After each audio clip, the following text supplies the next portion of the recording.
Hello, and welcome to Mexico News Network's Daily Report. I'm your host, Mara Thompson. Today we have new information for you, but first, don't forget to visit us at mexiconewsnetwork.com, as well as follow us on Facebook, Twitter, and Google+, so you can always stay on top of all the relevant information on Mexico and the world. Let's start with today's show.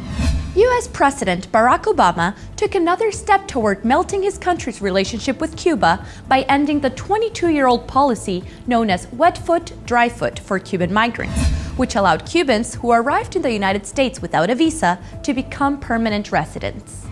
In his last days as president, Mr. Obama said in a statement that effective immediately, Cuban nationals who attempt to enter the United States illegally and do not qualify for humanitarian relief will be subject to removal consistent with U.S. law and enforcement priorities. He also added that by taking this step, they are treating Cuban migrants the same way they treat migrants from other countries. Current United States Secretary of Homeland Security, Jay Johnson, said that this move goes a long way to putting the U.S. relationship with Cuba on equal terms with their relationships with other neighbors. The parole program for Cuban medical professionals who allowed those who participated in brigades or studied or worked abroad and decided to defect was also revoked. In response, Cuba committed itself to accepting citizens who are deported. The Cuban authorities considered this a breakthrough that will end the encouragement of irregular migration, migrant smuggling, and irregular entry of Cubans into the United States from other countries such as Mexico. Data from the New York Times indicated that in 2015, 43,159 Cuban migrants arrived in the United States, 78% more than in the previous year, and in 2016, the figure reached 63,000 according to the newspaper. The majority of these migrants arrived to the United States by crossing the Mexican border. The Mexican Secretariat of Foreign Affairs confirmed the appointment of Jerónimo Gutiérrez, who is the North American Development Bank CEO and Managing Director, as Mexico's new ambassador in the United States, replacing Carlos Manuel Sada.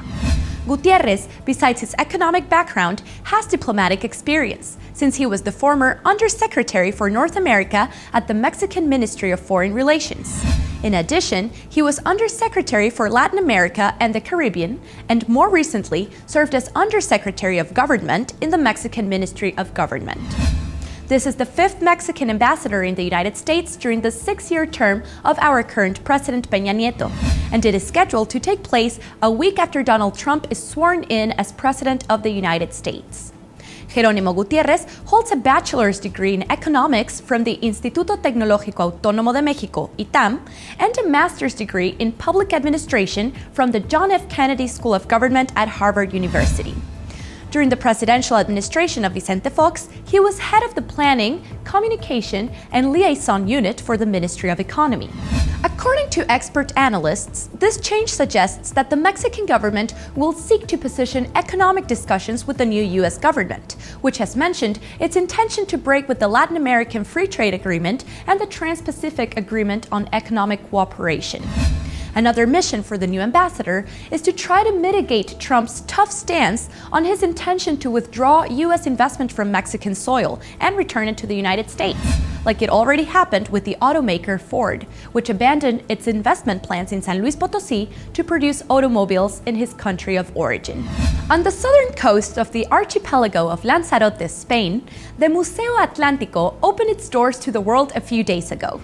This is the first underwater museum in Europe, with a collection of 300 sculptures replicating the importance of the art of conservation promoted by the Underwater Museum of Art, MUSA, located on the coasts of Cancún and Isla Mujeres.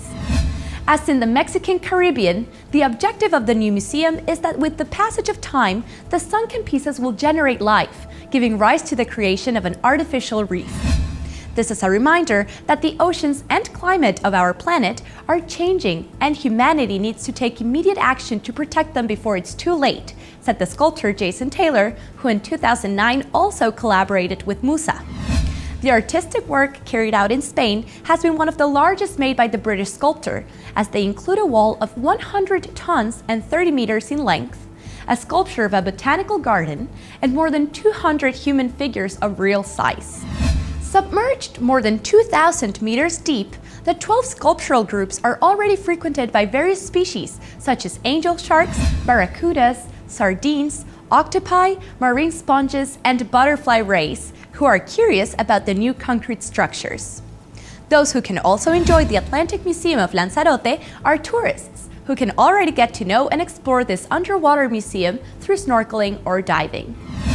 This was all for today. My name is Mara Thompson, and this is Daily Report by Mexico News Network. Remember to follow us on our social networks and to log on to mexiconewsnetwork.com for more information on Mexico and the world. Thanks for stopping by.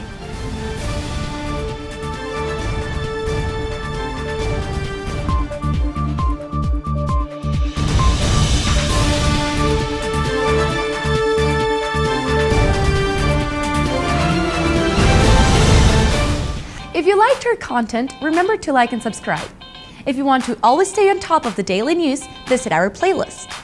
For an in-depth analysis of the travel industry in Mexico, check the playlist of our Travel Insider or take a look at our written articles if you don't want to ever miss any detail of what's happening in Mexico and the world.